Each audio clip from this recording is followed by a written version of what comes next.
Welcome to another episode of the Writer's Game podcast, where we help you magnify your voice and monetize your message. I have somebody special on here with you tonight.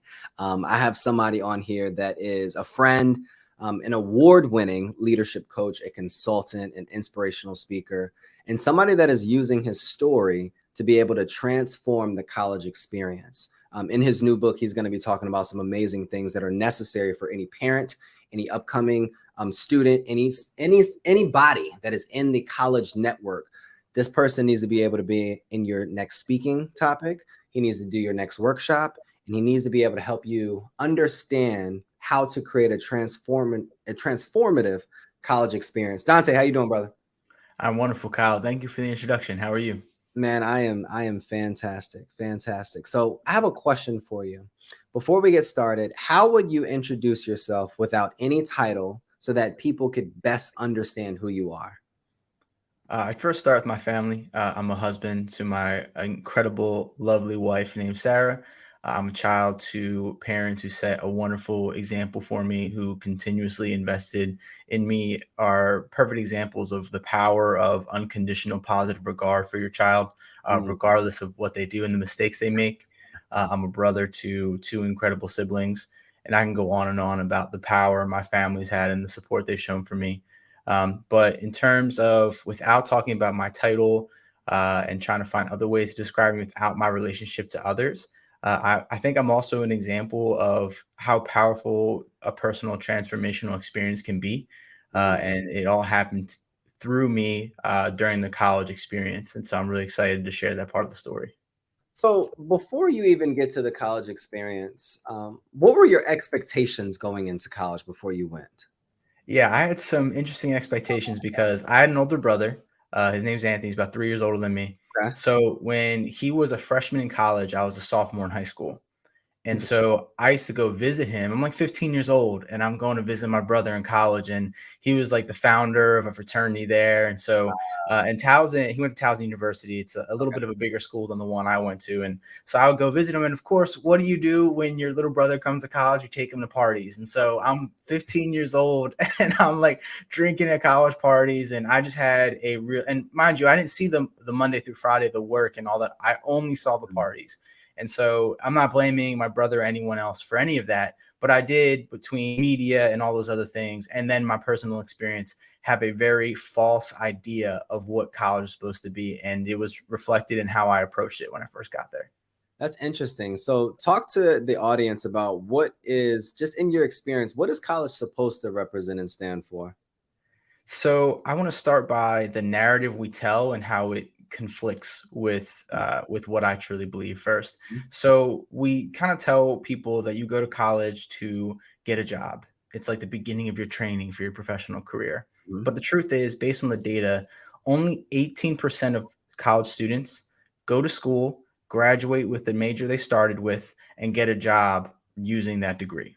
Interesting. So it no longer matches the expectation or what it was originally created to do, or at least the narrative we are surrounded with. Of So course. what I believe college is, it's a really incredible opportunity for personal self-exploration, personal identity development, Mm. and really transforming and building the you that you want to be. Because it's the first time, the way I describe it, when you think about the history of human development, we talk about evolutionary psychology and cross-cultural psychology, how our fundamental beliefs about the world are shaped by our tribe, right? When you grow up, you have your family, you have your network of people all who grew up in the same school district, right? So you kind of grow up with these kids who all grew up in a similar environment as you. So even though we don't live in tribes anymore per se, we still kind of have a small network, a small circle that really shapes our worldview. Of And course. college is the first time to just completely leave that, be surrounded by a diverse group of people who don't share that background, and to have your thoughts and your ideas of the world challenged in an environment where everyone's going through the same thing. It's not just you, everyone is having that shared experience. And so for me, it's a great opportunity for more discovery and kind of I'm a psychology nerd. That's what I ended up graduating with. I think of Keegan's theory of adult development, and there's this idea of the self self-authoring mind is what he calls it. When you're Mm. first growing up, you kind of go through like socialization, and your worldview, like I said, is shaped by the people around you. It's the kind of the first, it's the transition from the Of course. socialized mind of being taught by others to the self-authoring mind where you get to kind of write your own narrative. Of course. And it's a really powerful experience if you give it the opportunity and you experiment, and you make the most out of it that way. How can parents better equip their students or their children as they prepare for college? How can they best equip them as they, prepare in the next few years to be able to have this transformative experience that's supposed to align with the overall goals intended? Yeah, I would say being a little more flexible. And I talked about this in the book, going back to the idea of, our ancestors passing down wisdom. And when you talk, I know you probably talk about this too, like storytelling is the most powerful Of skill that course. you can have. And I know that's why you're in this, and I love it. And so um, when we tell our kids the story, I remember for me personally, I can only speak for myself. I grew up in a household where my parents are first generation born in the United States. My grandparents were immigrants from Italy. So they came over not speaking English. My parents were the first ones to grow up learning English as a first language and really just adopting the American lifestyle. And my dad built a business when he was 19 years old. And by the time he was 20, his dad was working with him. Like every man in my family, uncle, cousin, all of us worked for my dad at some point. When I look at the model that was set before me as someone who put food on the table for multiple generations on our family, like Mm. that is what I saw as hardworking. And he didn't have the freedom to do what I did, right? He didn't have the freedom to go off to college and explore finding yourself. Of course. The first skill he was taught was carpentry. That's what his dad did. That's what his grandfather did. That's what our family was known for. We were carpenters. And so our generation was the first one to explore other possibilities. And so the reason I bring that up is a lot of parents, and I don't want to use the word guilty, it's a strong word. It's not a crime, but our parents often tell us, hey, like you're the first one going to college, like you gotta get the engineering degree, or you gotta Right. go be a doctor or a lawyer. And it's often because it comes from a scarcity mindset, Mm. right? Like you have to take the safest job, the one that provides the most financial stability, some of the status involved because they almost live. And again, I'm not shaming anyone for this, but they Of course. work hard, they sacrifice so much, and then they do that, and their reward is their child's success and their child's status. And so there's this pressure on kids, young adults now, to become a model that their parents can be proud of. Mm. But the truth of the matter is, your parents are passing down the scarcity that they removed for you, right? My parents worked really hard to give me freedoms they didn't have. But Mm. then in some ways, and I'm not calling them out particularly, but it's a common trend that you give me the freedom, but then guilt me for using it. And so when it goes to the parents, how do you do that? It's letting go a little bit and understanding that for your child to become a version of themselves that you could have never imagined being for you, they have to have the freedom to make mistakes that you didn't have the chance to make. They have to have the freedom to explore ideas that were never presented to you. And it might make you uncomfortable. They might come home from Christmas talking about things that you never heard of. Exactly. And but that's because they have the opportunity to learn those things. And I know from my personal experience, I've seen where I share stories things I learned in school, and people who are like older generations, aunts, uncles, are like, "Oh, what? You come back from school and you think you know all this stuff?" It's like, well, you never had the chance to learn what I learned, and so I'm just excited to share that with you. And so, seeing them as a source of knowledge as well, and giving them the freedom to share what they learn. And when they're excited about it, don't squash it. Give them a chance to share that excitement. Of course, I definitely understand where you're coming from. It's kind of like from a different perspective, always hearing your first generation, it adds a lot of pressure to us as Yeah. well, to succeed in the way in which they find it valuable, or their definition of success is where we're trying to succeed. So when we go against the grain, it's not necessarily supported at a lot of times. Have you experienced that within your career as well? 100%. So, just to tell a little more about the college experience I went through. So, when I was a kid, I was like a math prodigy. Wow. And it was something that just occurred natural to me. I never cared or tried. But I was in 8th grade, and in New Jersey, they introduced a state test called the GEPA. And it was like the 8th grade standardized test across the state. I don't know if other states did it, but we were like one of the first years to do it. Yeah. And as an 8th grader, I scored in like the top 1% or the 99th percentile of math across the state. And New Jersey is known for a quality public school education. And Oh, of so course. all of a sudden, like engineering schools from across the country are sending letters to my house, inviting me to like engineering camps. And so my dad grew up in construction, as I mentioned before. And so the idea of me being an engineer was, it was a status moment. It was like, oh, he's kind of following in my footsteps, but also taking it a step further in a way that I never really had the opportunity. And so there was like a sense of pride, like, oh, Dante's going to be an engineer. And I didn't know what engineering was. I didn't really care. I was not excited about the idea of engineering. I did love cars. I was like, you know what? Like, I'll be an engineer. I'll design cars like that. So I kind of just associated with something I was passionate about and kind of had a false idea of what I would be doing. And teachers then reinforced it, right? Because again, math always came easy to me. And so I go through life, go through high school, coasting through. I never studied. I never tried. I didn't have to. It was so easy. It just came natural to me. And then I go to college. I'm going to be an engineer. This is like what I know. And suddenly I'm learning math concepts I actually have to study, and I'm miserable. I'm miserable. I hated it. I didn't like what I was learning. It completely just did not align with what my expectations were. And all the joy and excitement just left me immediately. And so I failed out of school. I actually had a 0.8 GPA my second semester freshman year. When I say I failed, 0.8. I failed in style, my friend. I failed in style. I did it at a level that no one else has done it before, nearly. Wow. I mean, I got like 1D. So it was really bad. And a lot of different things happened. And I'm not making excuses. I simply did not have the mindset, the approach, the habits, the structure. I was not the person I needed to be to succeed at that level. And also in a way, I'm glad I wasn't, because my biggest fear in life is to look back one day and realize I'm stuck in a position I'm unhappy with. And I look at, and I hope my mom's comfortable sharing. I'm gonna share a little bit of my mom's story really quick. My mom was the oldest, so she was the first one born in the U.S. You know, my grandma came from Italy, and first one born in the U.S. She was like the matriarch of her siblings, kind of in that way. She was a straight A student kind of person. She does go to college. She goes to get her associates in nursing, and she did it in 6 years. She paid her way through. So she didn't take out any student loans. It took her 6 years to get what is a 2-year degree. And so she went into nursing. She's worked at the same place for 30 plus years. And I forget how many years ago it started, but maybe 5 years ago, she made a comment. She's like, well, now they require a bachelor's degree. I couldn't change careers really if I wanted to, unless I went back to school.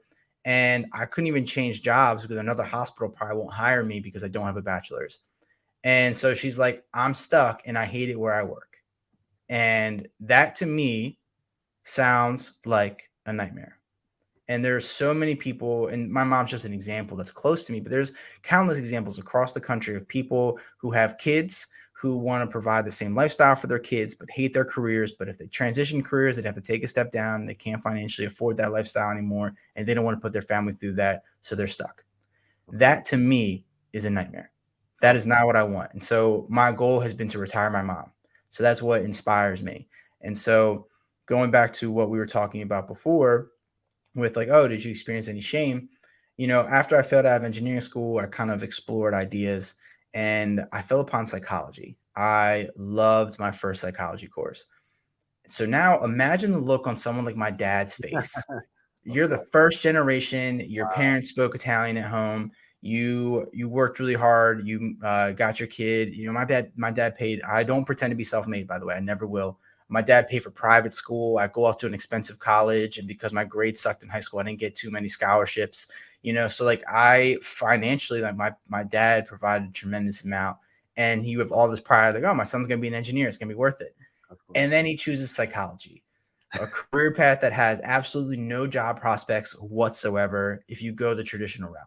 Of course. So, you know, there is that going back to that scarcity thing. There's a lot of fear. But for me, I rather learn now and do something I love, which is my career now. I love what I do, than having stayed in engineering because I had the habits, I had everything, and graduated, got a job in engineering, and ended up being miserable down the road.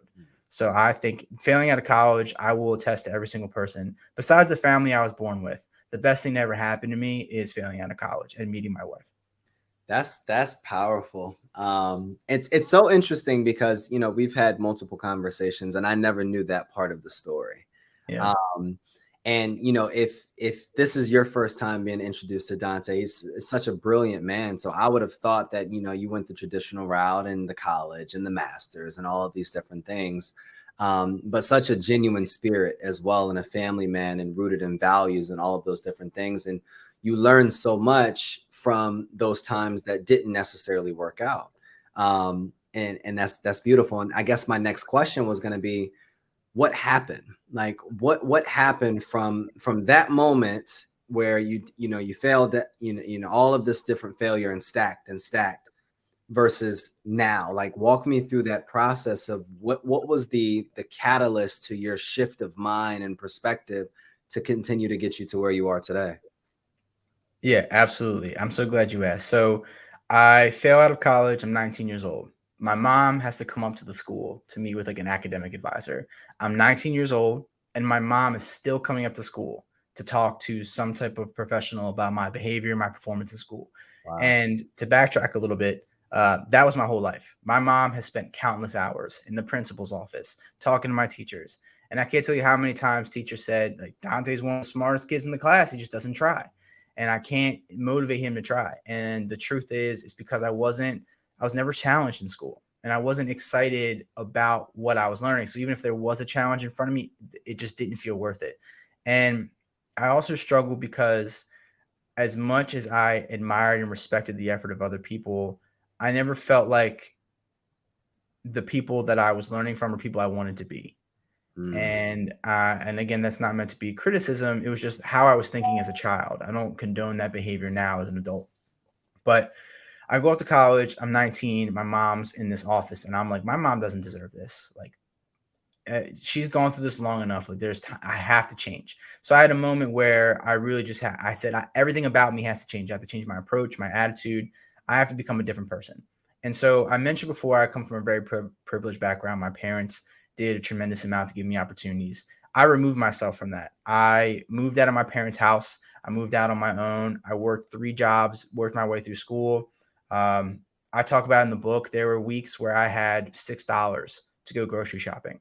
I didn't want a meal plan. I didn't want anything. I didn't want my parents to pay for another penny of my school or anything like that.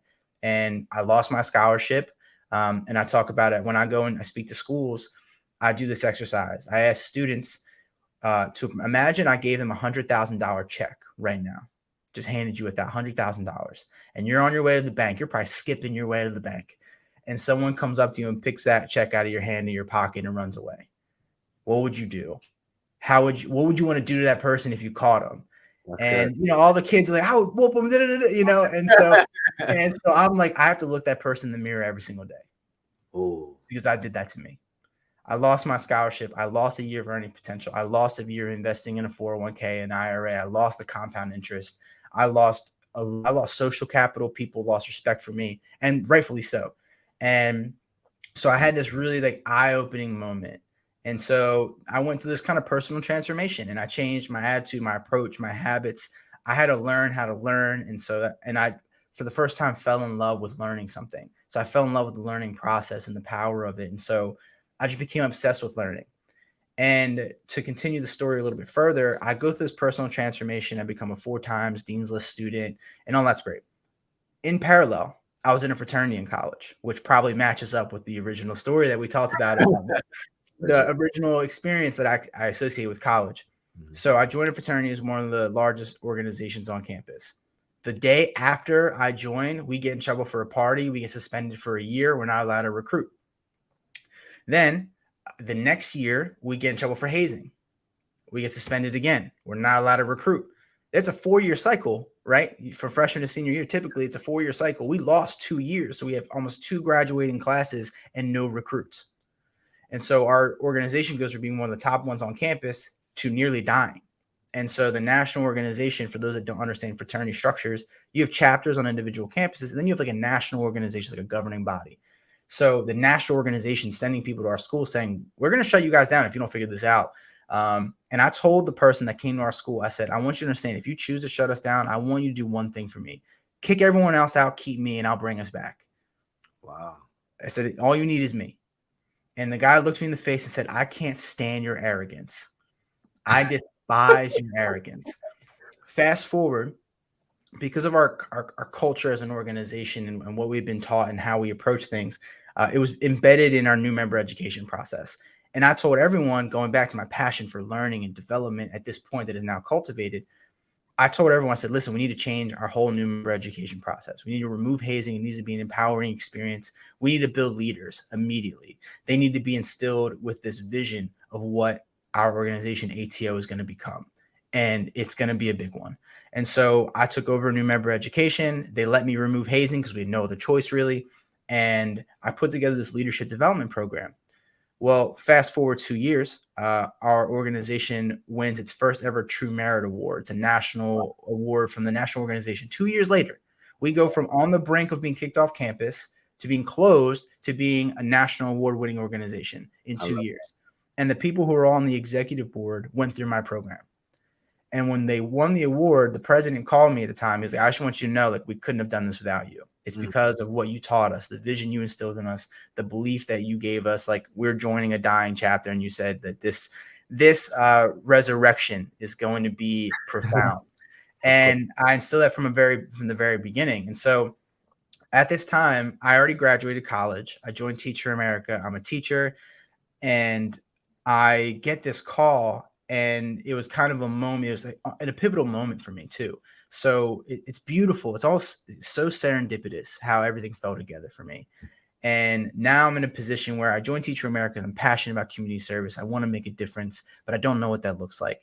And then I get this call, and I realize, like, I have the power to transform communities and organizations, leveraging my understanding of human behavior, because and the passion I have for learning, it's contagious. People feel it when they talk to me. And so I go into a Title I school. I'm a self-contained special education teacher. And my first year, I bombed, dude. I was not a good teacher. My second year, I think back to my college days and how I transformed the culture of an organization. And I bring some of those principles into my classroom. And so day one, and now, mind you, I mentioned their middle school self-contained special education, but regardless of learning disabilities, regardless of what environments children grow up in, no child ever aspires to be anything less than successful. Now, their ideas of success are shaped by media, culture, and all these different things that I may not have control over, but every child aspires to be successful in some way, shape, or form, 100%. There's no argument about that, right? You talk to any of these kids and they'll say the same thing. And you think, oh, well, statistically, it doesn't matter. That the kid, no child thinks like that, and they shouldn't. So I realized that I can tap into that. And so what I did first day is I put on the board numbers. I did the math. And I did research on the average income of someone who graduates with a high school diploma and someone who drops out. And I forget what the annual difference was, but we're just going to run with the idea of maybe $20,000. $20,000. We're just going to make that up. $20,000. And then you think you graduate at 18, you work until you're 65. What's that, like 47 years? You have 47 years, about a $20,000 difference per year. It's a substantial amount of money, right? It's almost $1 million of earning potential difference. And I said, this is what your teachers provide you in value every single day. Now, I want every single person to imagine a briefcase on your desk. There's almost $1 million in it. Every single day, a teacher gives you a one more number to the code to bring you closer to unlocking that briefcase. The other thing is, every day one of you or your classmates interrupt class, you are taking money out of that briefcase of every single one of you. That's good, Dante. You're robbing the community. And so I went back to like the culture of the organization and the culture of some of these communities. And it's often when there's a scarcity in an environment, it's always finger pointing. And you're always looking externally as to who's causing your problems. And at the same time, to be respectful to these students, a lot of times the students never had an environment to be safe in. They weren't safe at home. They weren't safe in school. They weren't safe on the bus. They had a right to experience that, and it's unfair that they were going. But I wanted my classroom to be different. I wanted my classroom to be the place that everyone sees you as the millionaire that changes your family story. That is what every single person. It doesn't have to be financial. The person that changes your family's trajectory. That is what every single one of you are in my room, and that is how we're gonna. That's how we're gonna continue it. And so that year, my students, mind you, again, I'm not making excuses, and there's no limitations to the capacity of a student, of a child, but they were special education students. I had students that were 8th graders reading on a 1st grade level. Wow. And then when they did the MAP test, it's like a kind of like a benchmarking test that everyone takes across the district. 10% of my students ended up in the top 1% of growth in the district. So suddenly I did it again. I changed the culture of a classroom. I shifted the narrative, and I was able to completely debunk what everyone assumed about what was going on with those kids in that classroom. And so then I was like, okay, I can do this in a student-run organization. I can do this in the classroom. Can I do this in the corporate environment? So I was like, you know what? I'm going to go. I don't know how I'm going to do it, but this is what I'm going to do for the rest of my life. I have to build a brand. So far, my brand is this. I'm going to work within education as much as I can as I move into corporate. And then move into corporate, a couple things happened. I'll just keep it short. I got a few jobs within tech, doing some consulting as it relates to like learning and development and training. Mm-hmm. And then I land a director of training role. I'm 26 years old. I have a director level position, which is pretty cool. It's not necessarily common. Well, before that, how long did you stay in education and implementing these? 2 years. 2 years. Cool. So I Teacher America's a 2-year contract. I love teaching, and I love education and the power it has. But I have a certain set of beliefs that not everyone who listens to this is going to agree with, and that's okay. But I personally believe that the education system we currently have in place is not well structured to break cycles in generations. And I think education has the power to do that, but we don't leverage it the way it should be. And that's going to transition into the future of what I'm doing post this book, and other companies I plan on launching in the future. But right now, in this chapter of my story, I want to be a voice in the rewriting of the educational narrative and what its purpose is. So I teach for 2 years. I finished my 2-year contract with Teacher America. At the same time, I go to Johns Hopkins to get my master's degree. I get a master's in organizational leadership. And actually, I did research. My research study was the school to prison pipeline in South Carolina and strategies to reduce it. And I discovered through my research, I went through all the data that was available across the state because they have to report certain things to get access to certain funds. Mm-hmm. And so some of the data is suspension rates or crimes committed in school. Anytime a police officer is called, they have to like document all that. So I controlled for income, and I looked for districts in the state of South Carolina where 75% or more of students qualify for free or reduced lunch. Mm-hmm. And of those qualifying districts, I want to see what suspension rates look like, academic performance. And then they have school cards where parents, students, and faculty or teachers, staff decide to grade the school. And then you can compare the discrepancies in those grades, right? So I discovered that when you compare the national average of suspension rates of qualifying districts in the state of South Carolina, we suspend kids at 17 times the national average. Mm-hmm. 17 times. For every one suspension that someone experiences in an average school across our schools, are suspending kids 17 times. And then you're like, oh, well, the kids are in poverty. We know, there's more likely to be crime in these communities. Well, that's because they're more likely to be criminals. Well, then when you compare it to the criminal activity in schools, it's out of every one of those suspensions, I think 1 per 1,000 is related to criminal activity. So that's not it. That's not true. And then you go and look and you see, what are these kids saying about their school and how they feel safe? And what are parents saying? And then what are teachers saying? Mm-hmm. And we found that teachers feel way more confident about the safety of their schools than students and parents feel. And so where is that discrepancy coming from and why? And how can we change that narrative? And so going back to what we talked about earlier, like within education, I left education, but my heart is still there. And my goal was to change the structure. And I knew playing your role within a system that is designed to fail often means contributing to the failure. Now, I know there's people with their hearts in the right place in education. I know a bunch of teachers that I love and I respect. And I think there needs to be people like me and people like them. It can't be one or the other. We have to have both. It's personally my belief, and my background in education, Yep. Spent time in the school system, administrator, all of these different things. It's my belief, and I'll shake the table. I don't believe that educators are the solution for the educational system. And I think that it takes disruptors like you, like me, and like other people out there doing some amazing things to step out of this systemic problem that we have across the nation, not just in South Carolina, not in North Carolina, and not just in impoverished neighborhoods. Sports. And we have to redesign it, similar to how you redesign programs and a mindset of a way of doing things in regards to your student organization, just like you did it in your classroom. But people in these positions of leadership, it all trickles down to the school systems and to our teachers and all of these different things. And I think it's going to take disruptors coming back to the educational system and shaking it up. And I do believe over the next 5 to 10 years, there's going to be a lot more opportunity to provide solutions that are more intentionally focused on helping our students, our families, as well as the system to be able to create, generational change in the future. I hope. And, I try to stay as hopeful as possible. With your book, with everything that you're doing now, if you could accomplish one thing in your lifetime, what would it be?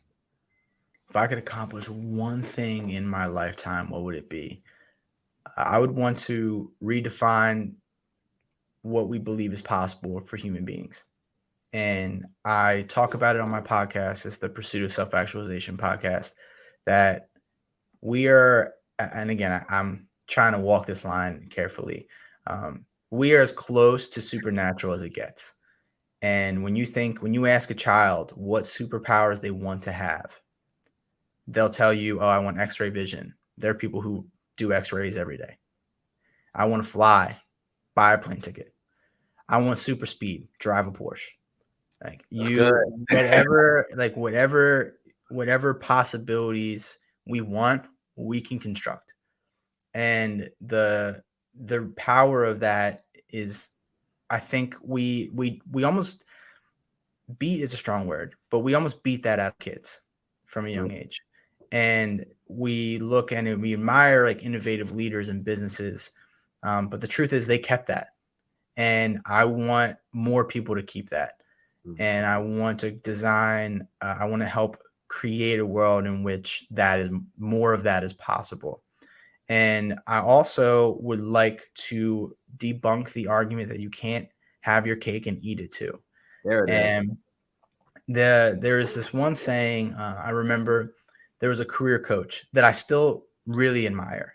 And she was doing this workshop and she was talking about how you want to construct your legacy. And I love this conversation. I love the idea of a legacy. And I appreciate you asking that question. And she made the comment that a good exercise to do is to ask yourself the question, if you had to choose to be the person that makes the most out of your life or does the most for others, which would it be? And the way that she kind of articulated is, you have those people that travel and do the blogs and they're nomads and they get to see the world and just tell their story and it's so fun. But then you kind of call them the question, like, they live their life to the fullest. Mm-hmm. But how many people did they help by doing that? And then you look at like the other end of the spectrum of like the Mother Teresa's, right? Or people that just devote their life to service. And I'm sure there's a million other examples, but just devote their life to service. But maybe they didn't get to like experience a lot of different joys and luxuries and things like that. I don't believe that it has to be one or the other. And the idea that I personally want to live my life to the fullest and have those experiences, but I want to do that so I can share it with others. Okay. And the idea of shaping your life as picking one or picking the other just doesn't seem right to me. And so I want to be an example of someone that I love my life. I have so much fun. I get to travel here and there as much as possible. I put life first. I know as an entrepreneur, I know you're like, I probably give you credit. You're a harder worker than me, and that's okay. But I'm the kind of person that I put life first, and my work is my meaning, and there's a lot of purpose in it. But I have to be the best me in order to do my best work, and that's kind of how I center it. I absolutely love that whole response. I love that question. I'm going to actually use that question probably on this trip that I'm on now. And it's funny that you say that I'm a harder worker. Anybody that's listening, I've given up so much life to build legacy, to realize that legacy is not what I was taught. Yeah. So in this last speech, I had a speech that I gave last week, actually. And I talked about, one of the most painful memories in my life is when I lost my, childhood best friend. And it was an open casket. So I was walking up to the open casket at his funeral, and I just broke down. And just fast forward, I used this to talk about, it wasn't the moment that I saw his body. It was the moment that I saw all of the unrealized potential and all of the things, because in high school, he was 6'7", 220 pounds. He was a 3 guard. He had a full scholarship to Duke University. Yeah. He was just going to go off and do amazing things. And I remember a lot of those conversations that we had and all of those things. And I looked in the audience and I said, there's so many people in this audience that your current seat is now your coffin, because you've given up on so much of your life. And every day you look in the mirror, you're mourning the loss of what you could have been. And legacy for me now is, you can have your cake and eat it too. Like I'm in Cancun for the whole week and just exploring the city and meeting the people and enjoying the culture and reading my new book and making sure, everything is good to go and just enjoying me. And I think that we have this just as a part of America, because in other cultures, it's completely different.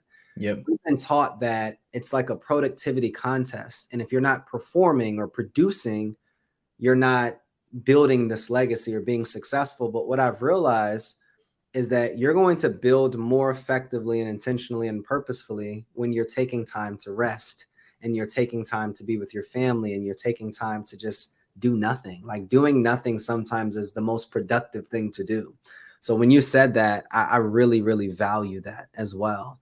My next question for you, I want you to go back to that person that you were when you were experiencing your challenges in high school and college, when you didn't have the answers, when you were on the brink of failure and all of these different things. And I want you to, what would that person need to hear right now? If there's somebody on this podcast that either a parent shared this or they're listening to this right now, I want you to just talk to that person for a few minutes and in the voice of what you wish you would have heard back then. Yeah. You were shaped by these critical moments in your life. And this is the greatest blessing you've ever received. And for me, when I talk about like leadership development, I think of like the crucibles that you've been through, the moments that shaped you. And this is an opportunity. How you respond here does not define you in any way, shape, or form, but you will carry it for the rest of your life. So instead of thinking of the results, whether it's failing or succeeding, think of the person you want to be at the end of this. Think of who you want to be at the end of this. And for me, the answer was, I wanted to be the person that didn't give up. And I wanted to be the person that other people could look to when they were in this moment. And the only way I could do that was coming out on the other side, being a complete and whole version of me. And that looked like redefining everything I believed about college, about who I am, about my habits, about how I manage my time, about how I approach everything. So for anyone that's like at a critical crossroads in their life, this is true for college, for business, for anything. What I do consistently, I have a journaling practice where I write down what I want the ideal version of me to look like. And I don't just do like one version. I think of every role I play because everything is within context, right? So what kind of son do I want to be? What kind of father do I want to be? What kind of husband do I want to be? What kind of leader in my community? What kind of entrepreneur do I want to be? Well, all these different roles. Who do I want to be? And what can I do today to get me one step closer to that? And that's it. That's all you focus on. The outcomes are the outcomes. But at the end of the day, as long as you're the version of you that you are proud to be, and you're one step closer to whatever this ideal version of you is, everything else is just context that you operate within. Everything else starts to matter less. The car you drive doesn't matter as much. The money in your bank account doesn't matter as much. Now, obviously, it's really hard to do that when you're struggling financially. And I'll talk about that in the book as well. You know, I remember being in a position where I told you I had less than $10 to go grocery shopping. And I'd never been really poor in my life. And I never struggled financially because of the environment that I grew up in. It was those moments I look back on now. And my wife and I talk about this. My wife and I met in college. We started dating. We dated for 2 years in college. After the first year, we were going into our senior year, and we looked at each other, and I was like, look, like, I know what I want out of my life. I want to go and travel and start my own business. And I don't want to go back and move home and be comfortable. I changed myself by removing me from the comfort to the environment that my parents created, respectfully. I need to continue this journey, and I need someone who's going to be there with me and is willing to do the same thing, because if not, this won't work. And she was like, that's what I want to. And we didn't want to move home. We wanted to move away. We wanted to build our own life, and we wanted to impact the community. And so Teacher America comes about as kind of like a perfect blend of a lot of things. And we ended up moving in together our senior year of college. So a lot of people would be like, you're as college boyfriend and girlfriend, you live together. That sounds like a recipe for disaster. We also lived in a basement where we had 5 roommates, and we lived in the basement room, not 5 roommates in one room in the whole house. But we shared a room in the basement that was not a room. It was actually like a living area. So you walk in the basement and it's open. And we hung tapestry from the ceiling to create the illusion of walls on a hallway, because the laundry room was down there. So everyone went down through our room to go do their laundry. So we were like the bums sleeping in the basement with tapestry as walls. And her and I look back at that all the time and laugh. And to kind of give my wife her roses while I'm still here. When we were in college at that time, one of the reasons I moved in with her is because I was broke. I talked about that. I was broke, and I didn't ask for help from anything. But I moved in with her, and her roommates are kind of getting upset. Like, your bum boyfriend's living here for free. He can't do that. So we want him to pay all the utilities for the house. Wow. And I didn't have the money. And so I was like, I got it. So when I was a senior in college, my wife was paying, my girlfriend at the time was paying my rent, paying all the utilities for all of her roommates, because she was a bartender. Now, she's a pretty woman. She's a bartender at a college bar. She's making money, right? So and that's not taking anything away. It's just the fact that how many other people would look at their bum college boyfriend and say that's worth it and believe in it? So she believed in me and the vision from the beginning. And so, I think when I think back to all of that, it's like there's going to be key people in your life that believe in you, and just reward them for doing it, and acknowledge that you're going to look back at these moments and laugh. And I'm so glad that we had those experiences, because I couldn't imagine being in the position I'm in now and trying to meet someone, because I would immediately be like, well, what are they? Exactly. What are they here for? They weren't a part of the vision. She believed in the vision when it was just a vision, when there was nothing else to believe in but me and the idea. Mm-hmm. And I couldn't imagine trusting anyone the way I trust her. And so, going back to, like, when you're in those critical periods, if my advice to people is to embrace it. One, embrace the struggle. You're going to laugh about it later when you come out of it, and pay close attention to the people that believed in you. And my goal personally, is to reward everyone that's believed in me. Not prove the doubters wrong. I couldn't care less. It's to reward everyone that has ever believed in me and has ever supported me, and becoming something more than they ever could have imagined, because they deserve to see me succeed. They gave me enough, and I should be capable of creating something special with all that they've given me. You are such a great person. I've known it then, I know it now, and your level of gratitude. We share so much. There's so much synergy here, just how you think and how you perceive, how you go off and just look at life. In the lens that you look at it, it's powerful, and I'm very thankful for this conversation. I know anybody listening right now has gotten so much from this conversation. Where can we get your book? How can we support you? How can the audience support you? Yeah, so right now it's available for pre-order. So you go to my website, DanteDiBattista.com. I saw the link go by at the bottom. And then I'm sure if you don't mind sharing it somewhere, there it is, somewhere within like a link that someone can click on, but you just sign up for pre-ordering. It comes out in April. I haven't picked an exact date yet, but it does come out in April, and I plan on throwing a really fun launch party. So some of the people close to me, including you, Kyle, will be invited to the launch party. And I want to give you a shout out for a moment, because I don't know if you remember this, but you probably do. We had the mastermind dinner at Ryan's house. Mm-hmm. And we were venting kind of about, I forget what the question was specifically, but it was talking about some struggles we're going through currently in business and what we're trying to do and how we could help each other. And I talked about my book. I was like, I've been working on this book for 6 years, and I just can't seem to wrap it up. And the reason is because I made the book about my story, and my story is not done. So when do you stop it, right? And you made the comment, you're like, no, the story is not about you. The story is about your reader. And who is your reader? Who's the person that needs this book? Where are they when they need it? And how and where do they want to go? And how do you just draw the path from point A to point B? And once they get to point B, end the book and then write another one for point B to point C, right? And it was that moment for me where I was like, yeah, this isn't my life's work. This is just one chapter. And so I was like, that moment really shifted it for me. And then I signed up for your course. So everyone listen to this. I did take Kyle's course. And again, just like the way you approached, the way you broke it down, that really helped me.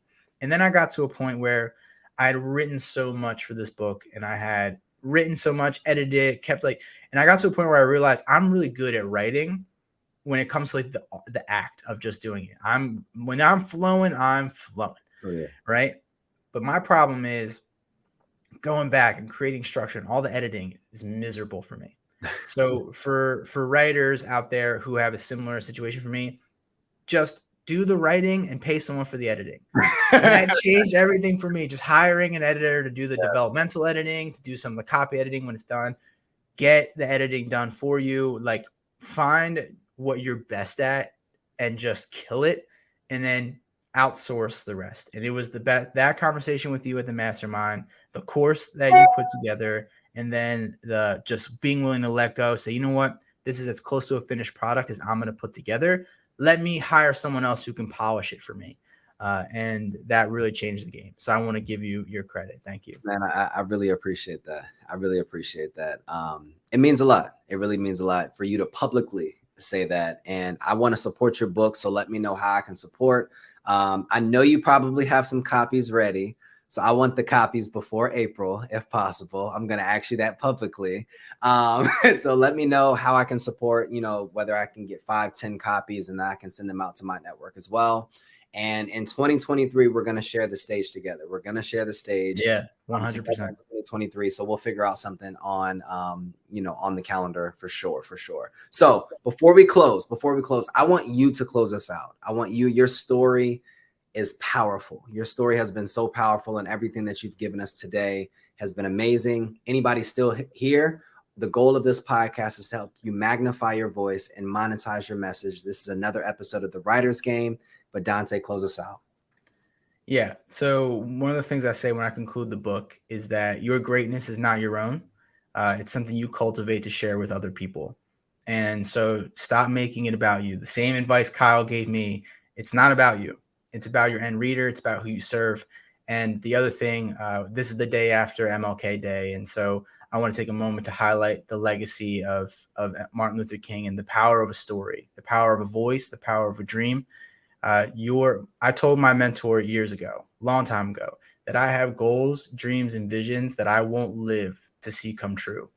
But I know that if I tell my story in a way that is that is amplified, in a way that is contagious, in a way that strikes the hearts of other people, that they will carry on my goals, my dreams, and my legacy for me. And so I say that to say that your story must be told, and it must be told by you. And it must be told in a way that brings values to other people, because the truth is your story has the power to do that. And we've seen over and over again in history how powerful that can be and how valuable that is to our advancement as a culture, as society. So make sure you tell your story, and make sure that you do so in a way that really puts other people and the value you want to give other people at the center of everything you do. I can't get any better than that. Dante, I appreciate you. Anybody listening, we appreciate you. If you're watching the recording, like this, share it with so many different people, and subscribe to our YouTube channel. We will see you guys next episode. Thank you.